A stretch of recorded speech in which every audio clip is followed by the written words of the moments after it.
가기사는 증시 각도기. 안녕하세요. 증시각도TV 시청자 여러분, 투자자 여러분, 동의말 여러분, 그리고 10만금 인견사 여러분 모두 반갑습니다. 자, 2월 24일 화요일 아주 역사적인 날입니다. 드디어 20만 전자 100만 닉스가 달성되었어요. 그리고 한국이 얼마나 독자적으로 강한가. 지금 전 세계에서 2년째 가장 강한 증시 중에 하나가 한국 증시고, 그 주축돌이 된 것은 반도체 기업인 삼성전자와 하이닉스였습니다. 그리고 추가적으로 다른 기업들도 강세를 가면서 다른 나라 조정은 다른 나라의 얘기야, 우리하고는 아무 상관없어, 우린 계속 그거지 하는 그런 폭발적인 강세를 보여주면서 이제 지수 6천에 바싹 다가서는 흐름이었습니다. 이제 신고가 경신입니다 라는 말이 입 아프죠. 이제 매일 신고가가 될 것처럼 보이는 상황이니까요. 오늘 거래소 코스피 지수는 무려 123포인트 2.11%. 이게 의미가 있는 것은 미국 나스닥이 1.5%도 넘게 빠졌던 장이었음에도 불구하고 그것을 오전에 달랑 1시간만 반영을 끝내고 바로 올렸다라는 데 있습니다. 5,969포인트. 네, 코스닥도 같이 더불어 올라가면서 1,165포인트를 기록하는 초강세 흐름을 보여주고 있습니다. 네, 전체적인 거시 흐름들 한번 살펴보고 계속해서 가도록 하겠죠. 일단 원화환율 어떻게 됐을까요? 이게 조금 신기한데 원화환율이 크게 변동이 없네요. 소폭 강세. 지금 대신에 타 통화가 조금 약세, 뭐 이 정도 보시면 되겠는데, 일본 엔화가 약세가 오늘 컸습니다. 일본 엔화가 원화당 927원, 100엔당 927원을 기록을 했고요. 그리고 중국 위안화 대비로는 209원으로 어제와 비슷합니다. 유로화에 대해서도 비슷합니다. 1703원. 그리고 한국 국채 상황 보도록 하겠습니다. 오늘 국채금리 조금 올랐습니다. 1.5bp 올라서 3.59. 그리고 뭐 나머지는 그냥 통과하도록 하죠. 자, 그리고 업종별 테마별 흐름도 한번 살펴보도록 하겠습니다. 오늘 의외로 평소에 잘 안 붙던 코스피 금속 좋았고요. 그 다음 전기전자가 아주 엄청나게 강한 모습 보여주었습니다. 코스닥 기계장비 3.1%, 제조업 3.07%, 화학도 올랐어요. 2.6%. 테마별 흐름으로는 반도체, 차량용 반도체, 그리고 마이크로 LED, 전고체 배터리, LF 배터리, 전기자전거, 이렇게 강한 모습을 보여주었습니다. 투자 주체별 매매 동향 보도록 하겠습니다. 오늘 투자 주체별 매매 동향 아주 불꽃이 튀는데, 일단 순매수는 토스증권 제공입니다. SK하이닉스, 삼성 SDI, SK스퀘어, 고려아연, 에너지솔루션, LG화학. 자, 아까 화학 이런 것들이 올랐는데, 예, 외국인들의 매수에 의해서 해당 업종들이 많이 올랐습니다. 기관은 오늘은 기관을 잘 보셔야 돼요. 삼성전자 얼마? 7,450억. 자, 그다음에 SK하이닉스 6,500억. 그다음에 레버리지 샀고요. SDI도 샀고 이스페타시스 샀습니다. 자, 개인은 오늘 매수가 없죠. 별로 눈에 안 띕니다. 확 눈에 띄는 게 없고요. HPSP 1,000억 샀고요. 미래에셋증권, 에코프로, 현대차, 네이버를 샀습니다. 오늘 개인은 매도를 보셔야 합니다. 매도 확인해 보도록 하겠습니다. 개인부터 볼게요. 오른쪽 끝에. 자, 오늘 개인 매도는 SK하이닉스 9,500억대, 삼성전자 4,500억대, SDI 3,600억대, 레버리지도 매도하는 양상 보여주었고요. 자, 이제 외국인들 순매도는 삼성전자, 이스페타시스, 미래에셋증권, HPSP 나왔는데, 오늘은 중요한 게 기관이었습니다. 기관 매수가 중요해서 이 매도는 넘어가도록 하겠습니다. 자, 왜 이렇게 말씀드리냐? 전체적인 수급 그 투자 주체별 수급 동향 한번 따로 볼게요. 보시면 이게 이제 연합인포맥스에서 제공하는 화면인데요. 자, 오늘 저게 제일 앞에 콤마가 뭐냐면 조입니다. 조. 자, 외국인들 오늘 2천억 매도를 했어요. 아무것도 아니죠. 그런데 개인이 지금 2조 3천억 가까이 매도를 했습니다. 그거를 누가 받았어요? 기관이 2조 3천억을 다 받았습니다. 누가 받았어? 증권 선물? 뭐지? 이렇게 되겠죠. 뭐지? 자, 저게 뭘까요? 저게 바로 ETF입니다. ETF. 자, 그래서 오늘 이거는 지금 왜곡된 거예요. 외국인들은 파른 것처럼 보이죠? 순매도로 보이죠? 순매도일까요? 자, 볼게요. 자, 제가 최근에 계속해서 보여드리고 있습니다만, 미국에 상장된 항공물 ETF가 있습니다. EWI, AIA, AVEM 이런 것들인데 한번 볼게요. 오늘 얼마 들어왔어? 1조 2천억. 싫어하냐? 이거 지금은 이거 역사적 신기록이에요. 이거 보나마나 이거 보나마나 신기록이고 이거 주간 단위는 보나마나 월간 단위로도 이렇게 되면 신기록 나옵니다. 지금 분위기 보니까. 야, 자 그럼 저거 누가 집행했을까요? 기관이 집행했죠. 그러니까 앞서 보았던 기관의 2조 3천억 순매수는 누구 탓이다? 기관이 샀다? 아니야. ETF권이니까 반은 외국인. 그럼 나머지 반은 개인이죠. 개인이 주식 어떻게 해야 하지? 어떻게 할지 잘 모르겠는데 가격이 얼마인지 잘 모르겠고 어떡하지? 아유 뭘 그 ETF라는 거 있어. 그거 사면 돼. 그래? 원금 보장되나? 그건 나도 모르겠고 그거 하면 된대. 그거 하면 그냥 쭉쭉 올라가요. 좀 그냥 그거 해. 그래? ETF? 무슨 ETF? 그거 저기 가서 그 권해주는 ETF 그냥 하면 돼. 그래? 알았어. 이렇게 되는 상황인 거예요. 지금 조금 과장을 조금 많이 보태서 했습니다. 자, 그러니까 이게 지금 외국 애들이 특별히 코리아물 붙은 거 그냥 사는 겁니다. 코리아 그리고 아시아물 이머징 마켓 보는 거죠. 근데 이머징 마켓에서 돈이 어디로 제일 많이 들어온다? 한국으로. 그 다음이 브라질. 그 다음에 지금 뭐 대만도 난리 났어요. 오늘 대만 TSMC 난리 났거든요. 그러니까 지금 미국이 지금 트럼프 아저씨가 관세 붙인다. 관세 불법이에요. 관세 붙인다. 막 이래고 보니까 저 아저씨 저거 앱스타인 문제 있는 거 아니야? 뭐 이러고 ICE는 어떻게 지금 미국이 지금 정신을 못 차려요. 지금 정신을 못 차리니까 그럼 AI는 어떻게 되는 거야? AI 소프트웨어는 어떻게 되는 거야? 야 많이 올랐잖아. 비싼 거야? 싼 거야? 정신을 못 차려 지금 미국이. 그러니까 어떻게 돼? 달러는 약세로 가고 어떻게 가야 될지는 잘 모르겠고 뭐지? 야 저쪽 봐라 야 저기가 주로 반도체 만든다면서 지금 여기 오르는 것보다 반값이라면서 그래? 그러면 저쪽으로 가지 뭐. 네. 야 브라질이야 우리 미국보다 나은 것 같다. 이런 분위기가 지금 나오고 있는 겁니다. 그래서 이머징 자금으로 시장에 돈이 들어가고 있고 그중에 제일은 한국이더라. 그래서 개인들의 특별히 외국인 개인들의 한국물 집행이 엄청나다. 그래서 제가 시즌2가 시작되었느냐라는 말씀을 드렸던 거죠. 대만 증시도 보시면 한국 증시 못지 않습니다. 지금 이거 월봉이인데요. 봉이 점점 커지고 있어. 봉이 점점. 이머징 시장의 강세를 드러내고 있다. 자, 그러니까 오늘 한국 증시가 가장 좋긴 했습니다만 전 세계적으로 지금 최고로 좋긴 합니다만 한국만의 문제가 아니라 달러 약에 의한 이머징 시장의 강세다라고 정리해도 크게 틀리지 않다라는 말씀을 꼭 드리고 싶네요. 자, 이걸 꼭 기억하십시오. 지금 외국인 수급이 한국에 집중되고 있는 흐름이다. 자, 그래서 이거를 계속해서 주장하는 바는 제도화해야 된다. 올라가는 것 자체를 즐겁게 보다는 간절히 바라는 것은 이거를 어떤 내 미래 재물을 위한 투자와 저금 같은 게 되는 건데 잘 모르고 오시는 분들도 오래도록 투자하면 때가 되면 올라가는 이 구조를 만들어야 되거든요. 그러려면 시장이 정화되어야 합니다. 이거 끝없이 주장하고 있는 거고요. 그리고 시장이 말끔해지려면 구경 백화점이 아니라 민영 백화점이 돼야 된다라는 말씀을 드리는 거고, 시장이 알아서 잘 어떤 시장 관리를 하고 좀 속된 표현으로 물 관리를 잘 해서 그냥 시장에 투자하면 때가 되면 한 해에 5%도 오르고 6%도 오르고 7%도 오르고 꾸준히 하면 꾸준히 조금씩 오르는, GDP 성장보다 조금 더 좋은, 기업에 의해서 상당 부분 GDP가 성장하는 게 돌아가는 거니까 GDP가 2, 3% 오르면 시장은 4, 5% 오르는 이런 구조를 만들어줘야 합니다.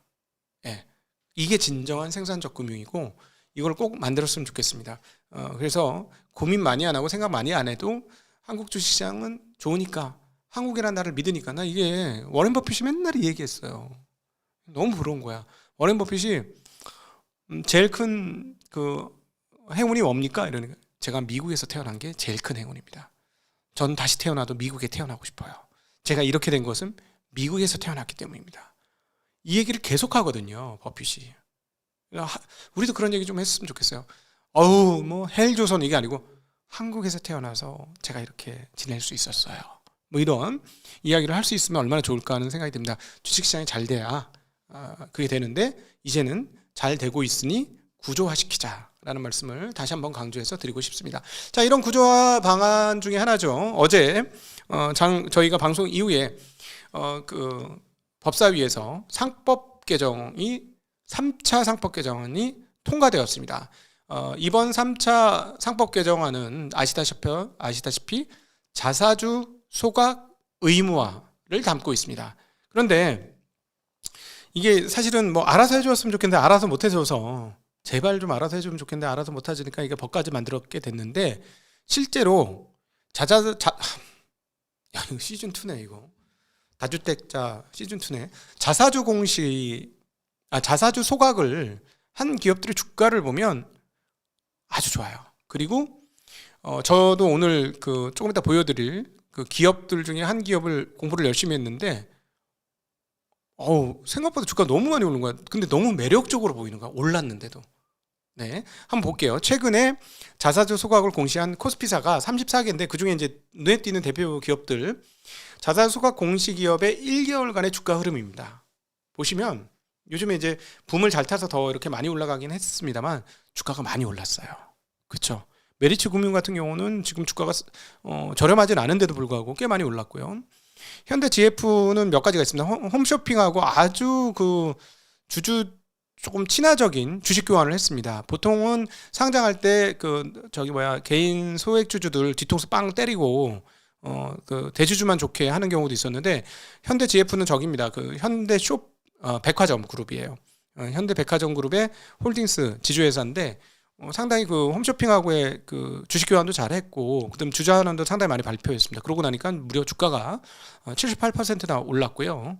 그리고 다른 기업들도 대체적으로 주주환원이 매우 높은 기업이면서 주주환원에 따른 자사주 소각을 한 기업들이죠. 주가가 많이 올랐습니다. 자, 이제 주주들도 어깨에 힘주는 게 야, 나 우리 집에 우리 금고에 돈 얼마 있다? 이게 아니고 겉으로 갈 때는 우리가 못 살아요. 우리 힘들어요. 우리 어려워요. 돈 없어요. 이렇게 하고 딴 데 가서는 뒷골목 가서 야, 내가 얼마나 대단한 사람인 줄 알아? 이렇게 안 하고 그냥 주가로 판단받는 그런 세상이 됐으면 좋겠어요. 저는 상장된 어느 기업의 총수입니다. 네, 많은 분들이 저희를 인정해 주어서 저희가 이렇게까지 되었네요.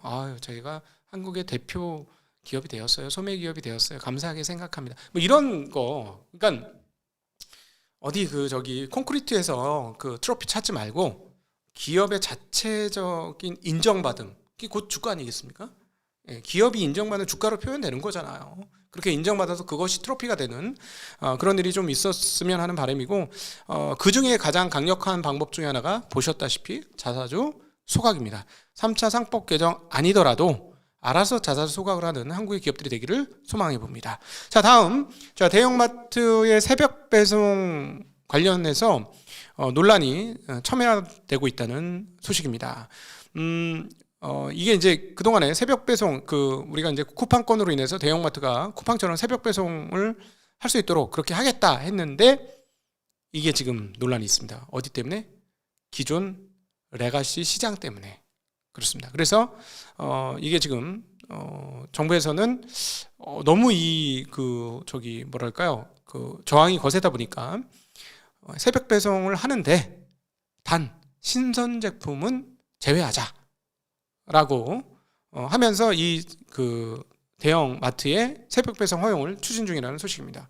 왜 이렇게 됐냐면 중소벤처기업부가 소상공인과의 상생을 위해서 이게 필요하다. 그래서 새벽 배송에는 신선식품을 제외하는 방법으로 가자라고 했습니다. 문제가 왜 그러냐면 새벽 배송을 하면 전통시장하고 소상공인 피해가 가장 큰 분야가 이 새벽 신선상품이에요. 왜냐하면 집에서 상추 뭐 이런 거 이렇게 요즘 봄동 맛있잖아. 뭐 이런 것들 하면 밖에 나가서 안 사겠지, 시장 가서. 근데 시장에서 주로 가장 잘 파는 게 이건데 이거가 일종의 미끼 상품이죠. 이거 사러 나왔다가 딴 것도 사는 건데 그럼 이제 시장 상인들은 어떡하냐. 그래서 이제 아주 강력하게 반발을 했다는 소식입니다. 그런데 이제 소상공인 반응은 신선식품 제외만으로는 부족하다. 이게 이 새벽 배송 해가지고 우리 매출 줄어들면 그만큼 보상해달라. 이 약속을 해달라라는 얘기예요. 여기에 정부 제안은 그 상생기금을 만들어서 그 이 새벽 배송으로 인한 영업이익의 0.5에서 1%를 상생기금으로 조성을 해가지고 그것을 출연하겠다 이렇게 얘기하니까 소상공인들은 말도 안 되는 소리예요. 그거 되겠어요? 아니 그걸로 주차장 만들어주고 건물 보수해준다고 시장에 살아나겠습니까? 우리 싹을 다 잘라버리는 거지? 뭐 이런 지금 반응을 하고 있다라는 것이죠. 여기에 대해서 유통업계도 불만이 많은 것 같습니다. 아니 신선식품 빼고 새벽 배송하면 뭐하라는 겁니까 우리한테? 뭐 이런 분위기인 거예요. 참 쉽지 않다, 그죠? 자, 왜냐하면 새벽 배송의 핵심 수익 모델이 뭐냐면 신선식품이래요. 왜냐하면 새벽 배송하는 거는 새벽에 캐가지고 바스락 캐가지고 갈 수는 없잖아. 근데 새벽 배송은 이틀 지나면 못 팔잖아. 하루 지나면 못 파는 것도 있잖아요. 그쵸? 상추 같은 거 계속 물 뿌리고 있을 수는 없잖아, 농장처럼. 그러니까 전날 안 팔린 거를 새벽 배송에 떠리로 받아와서 새벽에 뿌리는 거예요. 어떤 측면에서 보면 이게 사업적으로만 본다면 그렇다고 이게 썩은 거 그거 아니고요. 그거 아니에요. 그거 아니고 그냥 이 구조를 딱 보건데 딱 그런 흐름이 나온다는 거죠. 그러니까 그 신선 상품을 새벽 배송에 넣어야만 마진 구조를 만들 수 있다라는 겁니다. 배송업체들은, 유통업체들은. 그렇기 때문에 이걸 빼면 뭐예요? 안고 빠진 찐빵이지. 이런 상황이라는 거예요. 그래서 이제 서로 간에 이게 조금 이게 쉽지 않다. 쉽지 않아. 이런 상황이 지금 진행되어서 협상이 잘 이루어지지 않고 있다는 소식이 되겠습니다. 자, 전일 최태원 회장이 트랜스퍼시픽 다이얼로그 TPD에서 남들이 그러는데, 기자들이 그러는데, 애널리스트들이 우리 회사 앞으로 실적을 1,000억 달러 영업이익 예상하던데요? 라고 얘기하셨던 바로 그 자리예요. 거기에서 AI 관련 전력 관련 언급도 하셨다는 소식입니다. 자, AI 전력 수요를 제때 충족하지 못하면 그 결과는 재난이 될 것이다 라고 언급을 하셨습니다. 그래서 사회 전체에 대한 에너지 문제가 큰 도전이다 라고 얘기를 하셨어요. 그래서 뭐라고 해법을 제시했냐면 AI 데이터 센터와 발전소를 함께 지어야 한다. 그래서 친환경적이고 안정적인 에너지 공급 체계를 반드시 갖추어야만 한다라는 해법을 제시하였습니다. 근데 이거는 당연히 SK 하이닉스가 요즘 떠서 그렇지 원래 SK는 뭐 하는 기업이죠? 에너지 기업이잖아요. 텔레콤도 하는데 에너지 기업이잖아요. 그죠? 원래 이게 에너지에서 출발한 기업입니다. 그러니까 당연히 이런 거를 얘기할 수 있는 입장이 되지 않았는가 싶습니다. 그래서 지금 AI 인프라를 만들 때 에너지 없이는 불가능한 상황이 되었기 때문에 유에너지원이 필요하다라고 역사를 하고 하셨다고 합니다. 네. 자, 그래서 SK에너지는 사모펀드와 합작을 해서 법인을 세워가지고 AI 컴퍼니를 본격적으로 추진한다라는 소식이 있었습니다. 네. 사실은 잘 돼야 되겠죠. 여기는 SK 온도 있고 SK 이노베이션도 있고 하니까 잘 되면 좋겠죠. 자, 다음으로는요. 지난번 전기요금 개편 이야기가 언급이 있었는데요. 구체적인 안이 나왔습니다. 산업용 전기료를 실질적으로 깎아주는 대대적인 산업용 전력 요금제 개편이 되었다는 소식입니다. 이게 무려 49년 만에 대대적 조정이라는데, 근데 사실은 지난 7년간이가 계속 한 70% 정도 올랐거든요. 산업용 전기요금이. 사실 예전에는 킬로와트당 100원도 안 했던 걸로 기억하는데 많이 올랐죠. 아주 쌌어요. 아주 쌌어.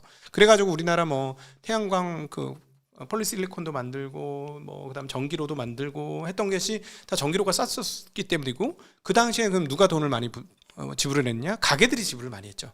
가게는 누진세도 많이 있었고 가격도 꽤나 산업용에 비해서 비쌌고, 그래서 그걸로 막 옛날에 항의하고 막 그랬었거든요. 그 항의 때문인지 이걸 깎아준 게 아니라 산업용 요금을 팍 올려버렸어요. 그래서 산업계에서는 불만이 많았습니다. 우리 뭐 어떻게 장사하라고 그러냐? 자, 중국 봐라. 지금 우리 되겠냐? 이래가지고 이랬었는데 이 요금 제도를 싹 개편했다는 소식이에요. 근데 저도 깜짝 놀랐어요. 이 보니까 예전에는 언제 전기를 제일 많이 씁니까? 여러분 어떻게 기억하고 계세요? 전기를 언제 제일 많이 써요? 그리고 그럼 전기료가 제일 언제 비싸요? 생각해 보세요. 언제일까요? 그치, 에어컨 많이 트는 뜨거운 대낮이지.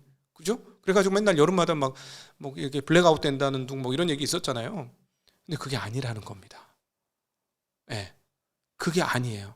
오히려 낮에는 전기가 남아 돌고요. 오히려 밤중에 전기가 모자라는 상황이라고 합니다.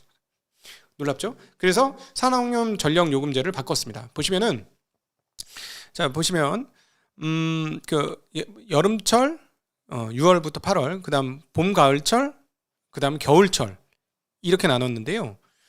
보시면 경부와 중앙부와 최대 부하로 이렇게 또 나누었습니다. 그런데 보시면 그 최대 부하가 언제냐면 최대 부하가 그 과거에는 대낮 시간이 최대 부하였어요. 아까 말씀드렸던 대로 11시에서 대략 15시 사이. 근데 여기를 중간 부하로 바꿔버렸습니다. 대낮 시간을. 그리고 최대 부하가 언제냐? 놀라지 마십시오. 18시부터 21시가 최대 부하예요. 예. 그리고 아까 이제 그 봄, 여름 계절을 나눴잖아요. 그래서 그 봄, 가을, 주말은 3년 동안 엄청나게 할인을 할 것이다 라는 건데 왜 이런 일이 벌어졌느냐? 태양광 때문입니다.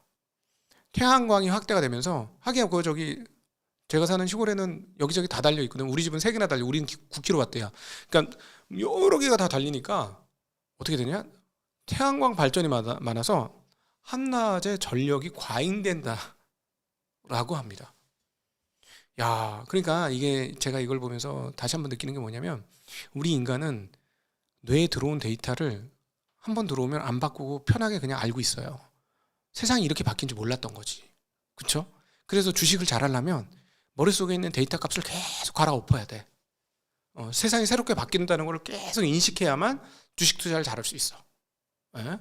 그냥 과거 개념으로 가면 세상 바뀐 거 모르고 투자하는 거랑 똑같습니다. 기업이 바뀌었는데 옛날 생각하고 있는 거죠.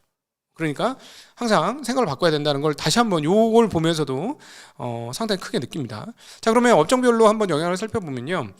야간 가동 비중이 높은 업종은 어려워집니다. 그게 어디냐면 철강 시멘트예요. 근데 철강 시멘트는 상당히 부정적이다. 뺑뺑이 계속 24시간 풀로 도는데 야간 가동 비중이 높잖아요.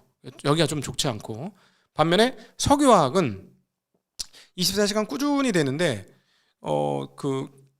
오히려 낮 동안에 조금 더 하거나 아니면 주말 할인을 크게 받을 수 있다. 그래서 실질적으로 마진 개선 요인이 조금 있을 것이다라고 보고 있고요. 낮 시간에 많이 돌리는 게 이제 자동차 반도체. 여기는 아주 그 우호적일 것이다라고 또 보고 있습니다. 그래서 조금 뭐랄까 중후장대 산업 전력을 풀로 땡겨 쓰는 데는 낮 동안에 가격이 올라가면서 조금 안 좋고요. 밤에 많이 돌아가는 데가 오히려 안 좋고요. 제가 또 실수했네. 죄송해요. 오히려 그동안에 낮에 주로 많이 돌리는 쪽은 그런 대로 괜찮다라는 그런 가격 변동이 생긴다라는 소식이 되겠습니다. 자, 그리고 오늘 그 중국 이야기를 한번 하고 마무리 지었으면 좋겠는데요. 중국이 이제 핵심적인 반도체 정도를 빼고 모든 분야에서 한국보다 우위에 있다라는 소식을 SBS 비즈에서 전달을 하고 있습니다. 산업연구원 그 조사 결과를 토대로 보도를 한 건데요. 한국과 중국의 밸류체인 경쟁력을 보면 반도체의 경우는 한국이 앞서고 있습니다만은 점차 그 중국이 따라오고 있는 상황이고요. 반면에 로봇은 중국이 상당 부분 우위. 저 근데 보스턴 다이나믹스 포함시켜서 한 얘기인가? 보스턴 다이나믹스 미국 회사니까 아닌가? 그 다음에 자동차 같은 경우 전기차에서는 확실히 그건 뭐 이미 알고 있죠. 뭐 1년에 1600만 대도 넘게 전기차를 만들고 있으니까요. 배터리도 최근에 이제 주가가 많이 올라서 뭐 좀 긍정적으로 보실 분도 있겠습니다만 배터리는 확연하게 차이가 많이 납니다.